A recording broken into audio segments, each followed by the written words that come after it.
नमस्कार दोस्तों, एवं साथियों। मैं आपको आपके घर बैठे, आप कहीं भी हो, सफ़र में हो, घर में हो, किचन में काम कर रहे हो, खेत में काम कर रहे हो, आप सभी के लिए एक पवित्र ग्रंथ लाया हूँ, श्रीमद् भगवत गीता। और दूसरी बात यह है कि इसके सभी 18 अध्याय मैं आपको हिंदी में श्रवण करवाऊँगा। और आपको सभी को पता है कि श्रीमद् भगवत गीता का नाम लेने मात्र से ही कई पापों का नाश होता है, एवं इसके श्रवण करने से कई पुण्य फल उदय होते हैं। श्रीमद् भगवत गीता में कर्म की महानता के बारे में प्रभु श्री कृष्ण के द्वारा उनके मुखारविंद से श्रीमद् भगवत गीता का वर्णन किया गया है। श्रीमद् भगवत गीता आपके सभी कष्ट दूर करे, आपके सभी मनोरथ पूर्ण करे। ऐसी भावना के साथ मैं आपको श्रीमद् भगवत गीता का प्रथम अध्याय हिंदी में श्रवण करवा रहा हूँ। एवं आपको सभी जानकर बहुत प्रसन्नता होगी कि आपको एक से लगाकर 18 अध्याय पूरे हिंदी में मेरे YouTube चैनल पर मिल जाएंगे। सभी अध्याय की अलग अलग वीडियो क्लिप आपको मिल जाएगी। कृपया आप मेरे चैनल को सब्सक्राइब कर लें, आपको सभी भाग एक साथ मिल जाएंगे। जय श्री हरि।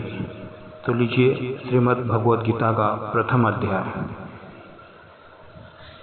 धृतराज जी संजय से बोल रहे हैं, हे संजय, धर्म भूमि कुरुक्षेत्र में एकत्रित युद्ध की इच्छा वालों में मेरे और पांडु के पुत्रों ने क्या किया?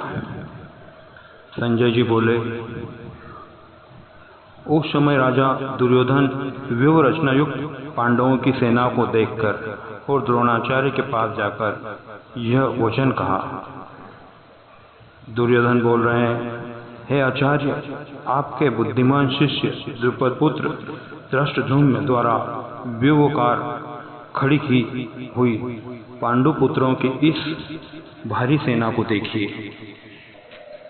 इस सेना में बड़े बड़े धनुष वाले तथा युद्ध में भीम और अर्जुन के समान शूरवीर सात्विकी और विराट तथा महारथी राजा द्रुपद, दृष्टकेतु और चेकितान तथा बलवान काशीराज, पुरुजित, कुंतीभोज और मनुष्यों में श्रेष्ठ शैव्य पराक्रमी युद्धामन्यु तथा बलवान उत्तमौजा सुभद्रापुत्र अभिमन्यु एवं द्रौपदी के 5 पुत्र, ये सभी महारथी हैं। दुर्योधन द्रोणाचार्य जी से बोल रहे हैं, हे ब्राह्मण श्रेष्ठ, अपने पक्ष में भी जो प्रधान हैं उनको आप समझ लीजिए। आपकी जानकारी के लिए मेरी सेना के जो सेनापति हैं उनको बतलाता हूँ। आप द्रोणाचार्य हैं और पितामह भीष्म तथा कर्ण और संग्राम विजयी कृपाचार्य तथा वैसे ही अश्वत्थामा, विकर्ण और सोमदत्त का पुत्र भूरिश्रवा और भी मेरे लिए जीवन की आशा त्याग देने वाले बहुत से शूरवीर, अनेक प्रकार से शास्त्रों से सुसज्जित और सब के सब युद्ध में चतुर हैं। दुर्योधन द्रोणाचार्य जी से बोल रहे हैं, हे ब्राह्मण श्रेष्ठ, आप जानते हैं भीष्म पितामह द्वारा रक्षित हमारी यह सेना सब प्रकार से अजय है और भीम द्वारा रक्षित इन लोगों की यह सेना जितने में सुगम है। इसलिए हे ब्राह्मण श्रेष्ठ, आप सब मोर्चों पर अपनी अपनी जगह स्थित रहते हुए आप लोग सभी निस्संदेह भीष्म पितामह की ही सब ओर से रक्षा करें।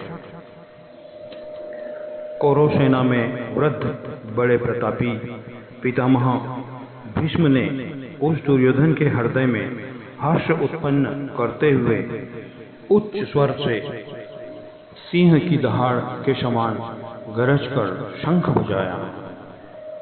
इसके पश्चात शंख और नगारे तथा ढोल, मृदंग और नरसिंगे आदि बाजे एक साथ ही बज उठे। इन सब की ध्वनि बड़ी भयंकर हुई। इसके बाद सफेद घोड़ों से युक्त उत्तम रथ में बैठे हुए श्री कृष्ण महाराज और अर्जुन ने भी अलौकिक शंख बजाए। प्रभु श्री कृष्ण जी ने पांचजानक नामक, अर्जुन ने देवदत्त नामक और भयानक कर्म वाले भीमसेन ने पुंडरक नामक महाशंख बजाया।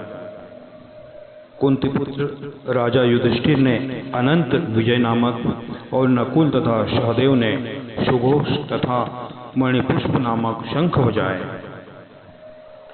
श्रेष्ठ धनुष वाले काशीराज और महारथी शिखंडी एवं धृष्टद्युम्न तथा राजा विराट और अजय सात्विकी, राजा द्रुपद एवं द्रौपदी के पांचों पुत्र और बड़ी भुजाओं वाले सुभद्रा पुत्र अभिमन्यु, इन सभी ने हे राजन सब ओर से अलग अलग शंख बजाए।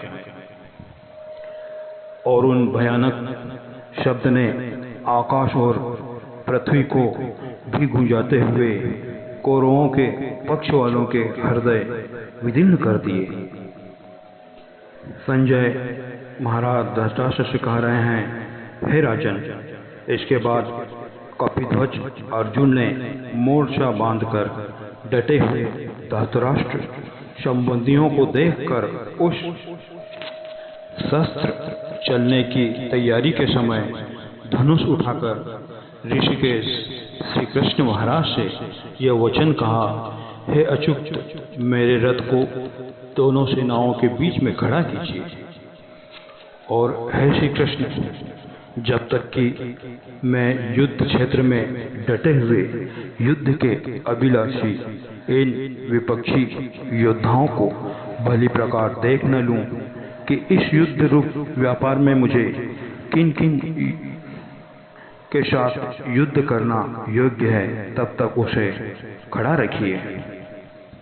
अर्जुन बोले, दुर्बुद्धि दुर्योधन का युद्ध में हित चाहने वाले जो ये राजा लोग इस सेना में आए हैं, इन युद्ध करने वालों को मैं देखूंगा।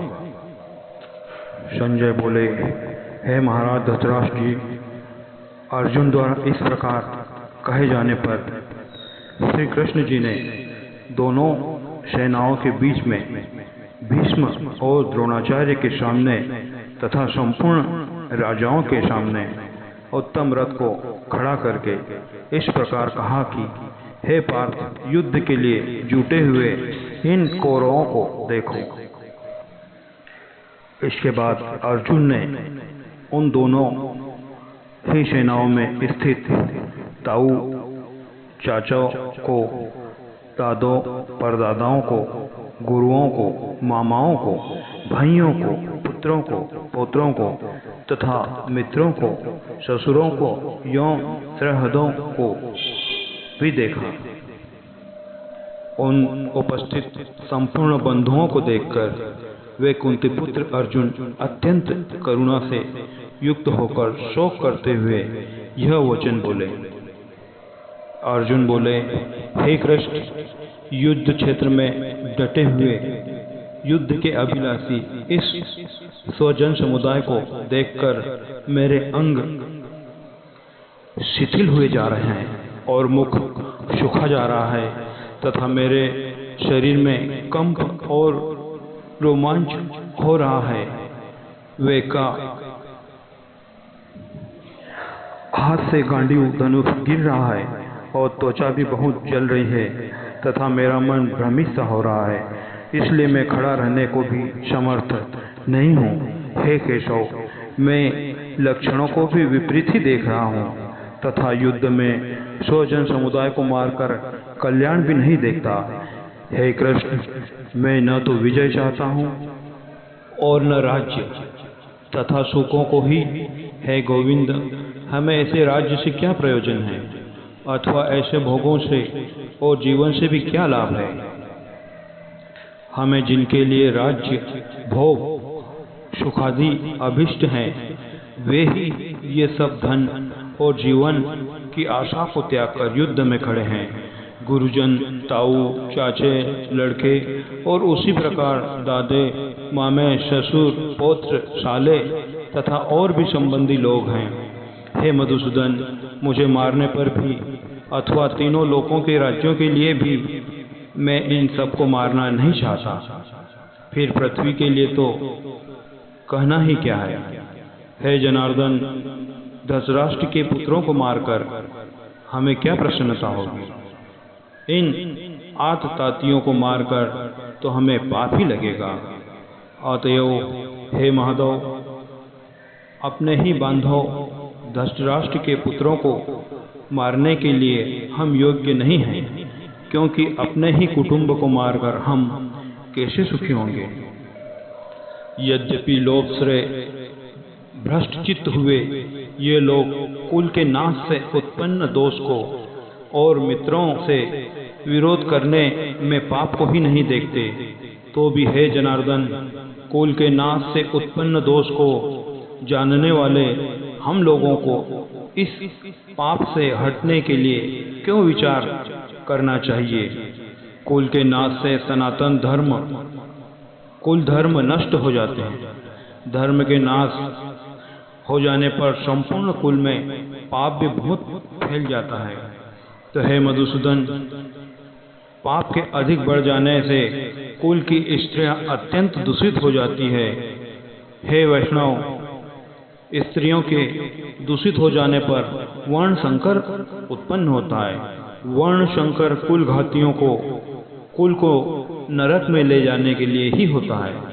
लुप्त हुई पिंड और जल की क्रिया वाले अर्थात श्राद्ध और तर्पण से वंचित इनके पितर लोग भी अधोगति को प्राप्त होते हैं। इन वर्ण संकर कारक दोषों के कुल घातियों के सनातन कुल धर्म और जाति धर्म नष्ट हो जाते हैं। हे जनार्दन, जिनका कुल धर्म नष्ट हो गया हो, ऐसे मनुष्यों का अनिश्चित काल तक नरक में वास होता है, ऐसा हम सुनते आए हैं। हम लोग बुद्धिमान होकर भी महान पाप करने को तैयार हो गए हैं, जो राज्य और सुख के लोभ से 100 जनों को मारने के लिए उद्यत हो गए हैं। यदि मुझ शस्त्र रहित एवं सामना न करने वाले को शस्त्र हाथ में लिए हुए धृतराष्ट्र के पुत्र रण में मार डाले, तो वह मारना भी मेरे लिए अधिक कल्याणकारी होगा।